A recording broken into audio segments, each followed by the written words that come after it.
दोस्तों, इस समय डॉक्टर बेटिया वाले केस में बहुत बड़ा खुलासा हो गया है। बहुत बड़ी खबर निकल कर आ रही है। इस समय की सबसे बड़ी खबर जो कि आपका दिल दहला देगी दोस्तों। इतनी बड़ी खबर है कि इस समय इतना ज्यादा वायरल हो रही है कि आप सोच नहीं सकते हैं। आखिर ऐसा कैसे हो सकता है? संजय राय, जो कि आप लोग सभी जानते होंगे, उसके प्रति बहुत बड़ी खबर निकल कर आ रही है। दोस्तों, वीडियो में बने रहे, लेकिन चैनल को सब्सक्राइब करना या ना करना, वीडियो को लाइक करना या ना करना, लेकिन कमेंट बॉक्स में जस्टिस फॉर डॉक्टर लेडी जरूर लिखना। दो बिटिया को इंसाफ मिलना चाहिए। आप लोग ज्यादा से ज्यादा उसकी और उसकी परिवार की सहायता करें, उसके लिए खड़े हो और कमेंट में भर दें ताकि हवन जल्द से जल्द पकड़ा जाए। जल्दी से लिखे, justice for doctor lady Kolkata case में मिल गया सबूत। डॉक्टर के मां बाप को बोला था सुसाइड वाला झूठ आर्जी कर मेडिकल कॉलेज और अस्पताल में एक महिला डॉक्टर की संदिग्ध हत्या के मामले में उसकी स्थिति के बारे में उसके माता पिता को गुमराह किया गया। ऑडियो क्लिप से पता चलता है कि अस्पताल के अधिकारी ने पहले उसे बीमार बताया और फिर आत्महत्या की घटना बताई। दोस्तों, सबसे पहले जब तक मैं आप लोगों को वीडियो दिखाती हूं, उससे पहले यह ऑडियो क्लिप वाला क्या मामला है, इसे जानते हैं। कोलकाता लेडी डॉक्टर केस में बेडीडी अपडेट सामने आया है। इस केस में मिले दो ऑडियो क्लिप में आरजी कर मेडिकल कॉलेज और अस्पताल के अधिकारियों पर गंभीर आरोप लगे हैं। 9 अगस्त को एक महिला डॉक्टर की कथित हत्या के मामले में अस्पताल ने पीड़िता के माता पिता को गुमराह करने की कोशिश की। पहले क्लिप में अस्पताल के एक सहायक अधीक्षक ने पीड़िता के पिता को बताया कि उनकी बेटी बहुत बीमार है और अस्पताल में भर्ती है। वहीं दूसरी क्लिप में एक व्यक्ति ने माता पिता को बताया कि लेडी डॉक्टर ने आत्महत्या कर ली है और उन्हें तुरंत अस्पताल आना चाहिए। CNN न्यूज 18 की रिपोर्ट के मुताबिक पहली क्लिप में एक महिला पीड़िता के पिता से कहती हुई सुनाई दे रही है कि आपकी बेटी अस्पताल में भर्ती है, उसकी हालत बहुत खराब है, कृपया जल्दी आएं। जब वह यह जानना चाहते हैं कि उसे बुखार तो नहीं है, तो महिला कहती है कि मैं डॉक्टर नहीं हूं, मैं एक सहायक अधीक्षक हूं। आपकी बेटी को इमरजेंसी में भर्ती कराया गया है, उसकी हालत बहुत खराब है। एक डॉक्टर आपको इसके बारे में और बताएंगे। दोस्तों, मैं आपको बताती हूं जो फोन कॉल गया था उसमें क्या बोला गया था। अस्पताल से जो फोन गया था, जो लड़की बोल रही थी, उसने कहा वह अस्वस्थ है, अस्पताल आ जाओ, हम उसे भर्ती कर रहे हैं। माता पिता ने कहा कृपया हमें बताएं कि क्या हुआ है। फिर अस्पताल वाली हॉस्पिटल वाली लड़की बोलती है वह वास्तव में अस्वस्थ है, हम उसे भर्ती कर रहे हैं। माता पिता बोलते हैं क्या उसे बुखार है, उसकी हालत कितनी खराब है। आरजी कर मेडिकल वाली लड़की बोलती है जब आप आएंगे तो डॉक्टर आपको बताएंगे।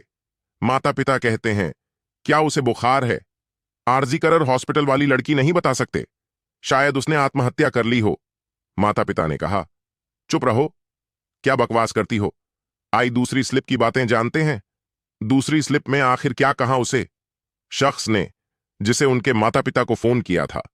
दूसरी क्लिप में एक शख्स उसके माता पिता से कह रहा है कि जितनी जल्दी हो सके आ जाओ, आपकी बेटी अब नहीं रही, हो सकता है कि उसने आत्महत्या कर ली हो। पुलिस यहां है, इसलिए आप भी जल्दी आ जाओ। जब आप यहां होंगे तो आपको और पता चलेगा। दोस्तों, यहां पर आरजी कर मेडिकल कॉलेज के लोग माता पिता को गुमराह कर रहे हैं, उनको सही जानकारी नहीं बता रहे हैं। दोनों ऑडियो क्लिप से यह साफ है कि डॉक्टर के माता पिता बार बार उसकी लत के बारे में जानने की जिद कर रहे थे, लेकिन अधिकारी केवल यह कहकर उनके सवालों को टालते रहे कि पूरी स्थिति के बारे में एक डॉक्टर ही उन्हें बता सकता है।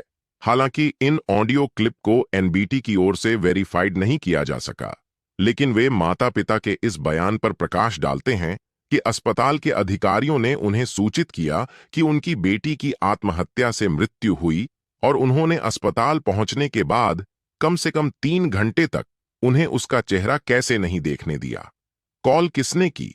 उपलब्ध जानकारी के अनुसार अनीता धारा को सहायक अधीक्षक होने का संदेह है, जिनकी आवाज ऑडियो क्लिप में सुनी जा सकती है। हालांकि चेस्ट मेडिसिन विभाग के पूर्व प्रमुख ने पुलिस और सीबीआई को बताया था कि कॉल द्वैपायन विश्वास ने की थी, जो एक डिप्टी सुपरिंटेंडेंट हैं। आई वीडियो क्लिप देखने से पहले हम जानते हैं वह 35 मिनट जिसमें दफन है। लेडी डॉक्टर के राज उस रात का कौन सा सच जानते हैं? संदीप घोष, संजय रॉय कोलकाता के आरजी कर केस में सीबीआई सवालों के चक्रव्यूह में फंस चुकी है। सीबीआई के सामने इतने सवाल हैं जिसके जवाब मिले नहीं मिल रहे हैं।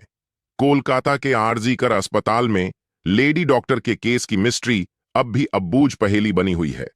डॉक्टर बिटिया के साथ उस रात क्या क्या हुआ? क्या संजय रॉय ने अकेले अंजाम दिया है या कोई और भी था? सीबीआई के पास अब भी इन सवालों के जवाब नहीं है। उस रात के 35 मिनट कुछ ऐसे रात छिपे हैं जिसे सीबीआई पिछले 10 दिनों में भी न जान पाई है। सीबीआई के पास ना तो बॉडी है और ना प्राइमरी एविडेंस।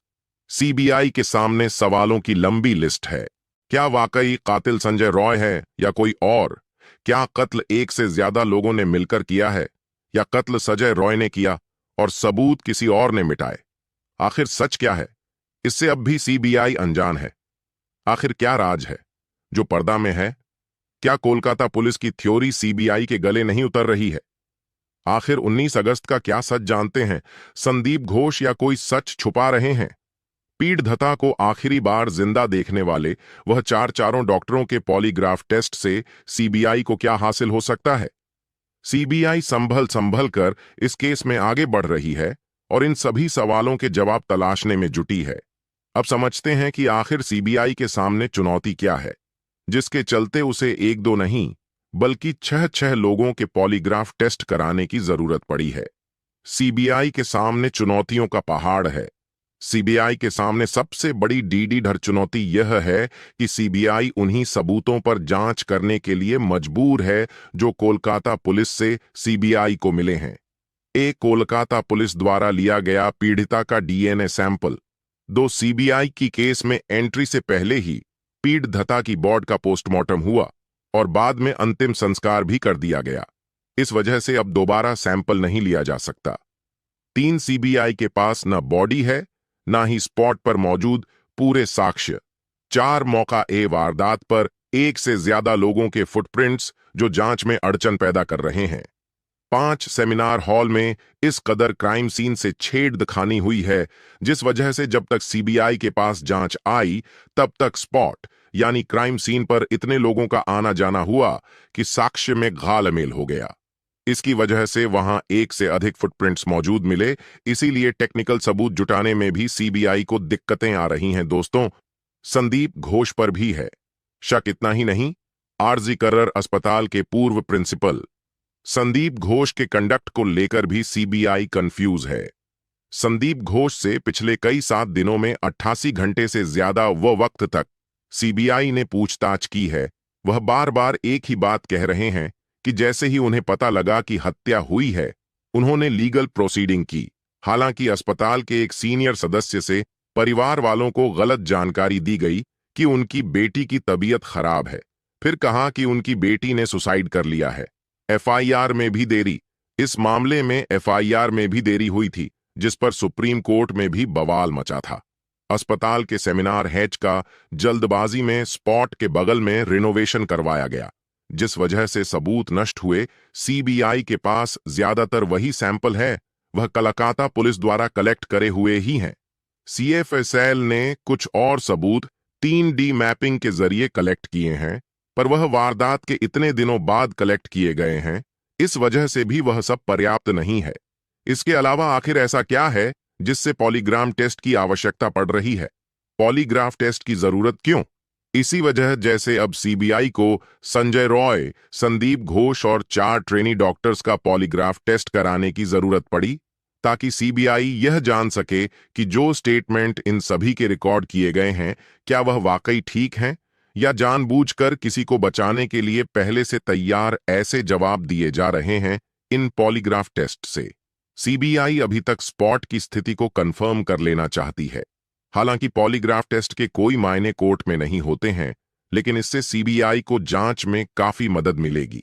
इसके अलावा इस केस को लेकर जो सीबीआई ने दावा किया कि स्टेट पुलिस जी वजह से क्राइम सीन को पूरी तरह खराब कर दिया गया, इसलिए उनको क्राइम सीन से ज्यादा एविडेंस नहीं मिल पाए।